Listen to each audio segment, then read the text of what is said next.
Hello guys, ako'y nagbabalik para ituro sa inyo kung paano magmo-multiply ng mga basic numbers from 6 to 10 gamit ang ating mga daliri. Hindi ibig sabihin guys na itinuro ko ito sa inyo, ini-encourage ko kayong wag aralin. Wag aralin yung basic fundamental operations of mathematics, lalo na itong multiplication. So kaya ko lang ituturo ito sa inyo guys para may alternative way kayo kung sakaling mamimental block kayo o kung sakaling hindi nyo maalala kasi may mga pagkakataon talaga na kahit sa pinakamalit na detalye, minsan nawawala sa isip natin. So, alternative way ito guys, na kung hindi talaga natin maalala yung product of a certain two numbers, lalo na kung 6 to 10 lang, so mayroon tayong alternatibong paraan para kuha natin yung product ng dalawang numero. Okay guys? Tara guys, umpisa na tayo. So, hayaan nyo akong gamitan ko kayo ng dami guys ito. Itong papel na ito, itong dami nito, parang ganito rin yan guys, okay? Ito yung hinliliit papunta sa hinlalaki, okay? So, tanging gagawin na natin guys, ipoposition lang natin siya ng maigi. Okay. Ito yung kanang kamay guys. Ika-count natin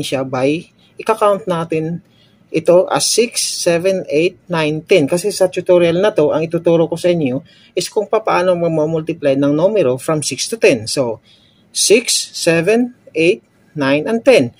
Then sa kaliwa, ganun din guys. 6, 7, 8, 9, and 10. Okay. So, halimbawa guys, magmo-multiply tayo ng 7 times 8. Okay? So, since 6, 7, ito yung 7 at sa kabila 6, 7, 8, ito yung 8. So, ang tanging gagawin natin, itututok natin yung dalawang daliri guys. Okay? Tinututok natin yung 7 at saka yung 8. Ito yung 6, 7, 8 at saka ito yung 6, 7. So, 7 times 8. So, ang gagawin natin guys, itong nakatutok na daliri pababa, ika-count natin siya by 10. Okay? So, 10, 20, 30, 40, 50.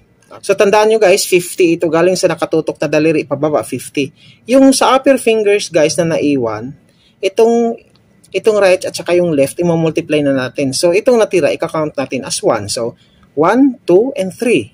Sa kabila naman, 1 and 2. So, ibig sabihin, i-multiply natin guys, 2 times 3 equals 6, okay? Yung 6 na yan, guys, i-add natin dito sa baba na 50. So, ang sagot is 56, okay? So, ulitin ko, 1, 2, 3, 4, 5, 50. Then, 3 times 2 is 6, so the answer is 56. O diba, guys? So, gawa pa tayo ng iba pang example. Halimbawa, guys, 9 times 9. Ang alam natin sa 9 times 9 is, ang answer is 81, diba? So, saan ngayon yung 9? Okay? Saan ngayon? Paano? Ito yung 6, 7, 8, 9. Sa kabila, 6, 7, 8, 9. So, itututok natin yung dalawang 9. Okay, ganyan. Ito na yung 9 times 9. Okay? So, katulad ng sinasabi ko kanina, yung mga daliring nagdugtong pababa, ika-count natin by 10. At saka sa taas, by 1. Okay? So, umpisa na tayo. 10, 20, 30, 40, 50, 60, 70, 80. 80 guys. Tandaan natin, 80 yung sa taas, 1, at saka yung sa left, 1. So, 1 times 1 equals 1. So, 1 plus 80 equals 81. Di ba guys, nag-arrive tayo sa tamang product, okay? Gawa pa tayo ng maraming examples guys para mahasa kayo, mabihasa kayo kung paano. Subukan natin yung 10 times 10. Alam natin sa 10 times 10 is 100. Okay? Ito yung 6, 7, 8, 9, 10. 6, 7, 8, 9, and 10. So, itututok natin siya guys yung 10. At galing sa nagdugtong na daliri pababa, ika-count natin by 10. So, 10, 20, 30, 40, 50, 60, 70, 80, 90, 100. 100 ang sagot guys sa taas kasi wala nang daliri doon. So, no count na yun. So, ang sagot is 100. O, diba guys? Tama. Another example. 7 times 7. Ang alam natin sa 7 times 7, ang sagot is 49. Ang product is 49. So, 6, 7, and 6, 7. Itututok natin yung dalawang 7. Yan. Okay. 7 times 7. So, ika-count natin, katulad nga nung sinasabi ko, ika-count natin galing sa nadugtong na daliri pababa as by 10. 10, 20, 30, 40. Okay? Sa taas, ika-count natin by 1, i-multiply natin yung left and right. So, 1, 2, 3, and sa left is 1, 2, 3. 3 times 3 equals 9 plus 40 equals 49. O, di ba guys? Okay, halimbawa pa guys, 8 times 9. Okay. 8 times 9. Ang alam natin sa 8 times 9 equals 72. So, 6, 7, 8. Ito yung 8. At saka 6, 7, 8, 9. Ito yung 9. Okay? Ang gagawin natin, itututok natin yung dalawang daliri, yung 8 at 9. Okay? So, ito yung 8 at ito yung 9. 6, 7, 8. 6, 7, 8, 9. So, 8 times 9. Okay. Ang alam natin sa sagot ng 8 times 9 is 72. Okay. Try natin. 10, 20, 30, 40, 50, 60, 70. Okay. 70 yung sa baba. Yung right is 1, 2. Yung left is 1. So, 2 on the right times 1 on the left equals 2. 2 plus 70 equals 72. So, halimbawa, mag-multiply tayo ng 8 times 7. 8 times 7, guys, ang sagot is 56, okay? So, ito yung 6, 7. 6, 7, 8, okay? Itututok ulit natin. 6 times 7. Ito yung 7. Ito yung 8. 6, 7, 8. 6, 7. So, 7 times 8, okay? 10, 20, 30, 40, 50. 50 sa baba. Yung sa taas naman, guys, na daliri, 1, 2, 3, 3 on the right and 2 on the left. So, 3 times 2 equals 6. 6 plus, i-add mo yung sa baba, 6 plus 50 equals 56. Okay? So, isa pang halimbawa, guys. Halimbawa. Okay. Isa pang halimbawa, guys.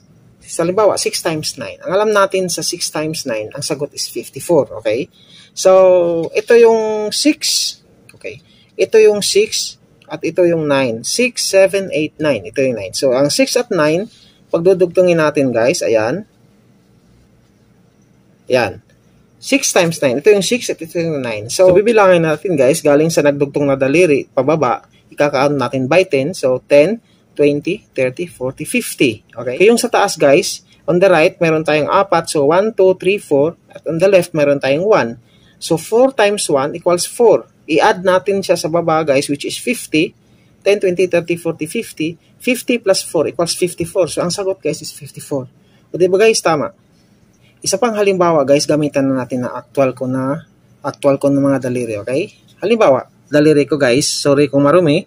So, halimbawa, guys, magmumultiply tayo ng 8 times 8. Ang alaman natin sa 8 times 8 is 64. So, ang tanging gagawin natin, 1, 6, 7, 8, at saka 6, 7, 8. Pagdudugtungin natin yung dalawang 8, guys, okay?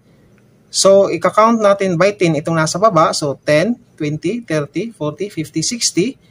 Yung nasa taas, guys, ito, guys, ika-count natin as 1 and 2. And 1 and 2 sa kabila, i-multiply natin yung kanan sa kaliwa. So, 2 times 2 equals 4. I-add natin yung 60 sa baba. Ang sagot, guys, is 64. Okay, guys? So sana, guys, natutunan ninyo itong simple, ngunit napakagandang pamamaraan na matutunan natin. Kung sakali mang ma-mental block tayo o nakakalimutan natin yung mga maliliit na bagay-bagay, lalo na yung multiplications. Kasi sa araw-araw na ginawa ng Diyos, guys, maia-apply at makakasalubong talaga tayo na mathematics. So, pwedeng kahit sa anumang paraan. So, kailangan talaga natin yung mathematics. So, kahit papaano, guys, in our own little way, maituturo ko sa inyo kung papaano. Kasi basic naman ito, guys, fundamental operations in mathematics, lalo na itong multiplications. Kaya lang, ang multiplications medyo mahirap-hirap. So, alternatibong paraan ito, guys. Sana, guys, nasundan ninyo kung papaano natin i-multiply o paano tayo mag-multiply ng mga basic numbers from 6 to 10 gamit lamang ang ating mga daliri. O guys, maraming salamat. Sana may natutunan kayo sa video na to. At kung mayroon man kayong katanungan, guys, o gusto ninyong linawin, huwag kalimutan at huwag mahiyang mag-message sa baba, guys. Mag-iwan lang kayo ng message. At gagawin ko ang aking makakaya para masagot kung ano man yung mga katanungan ninyo. Kasi yun naman ang purpose kaya nandito ako sa YouTube. O guys, maraming salamat. God bless you. God bless us and God bless the world. Maraming salamat.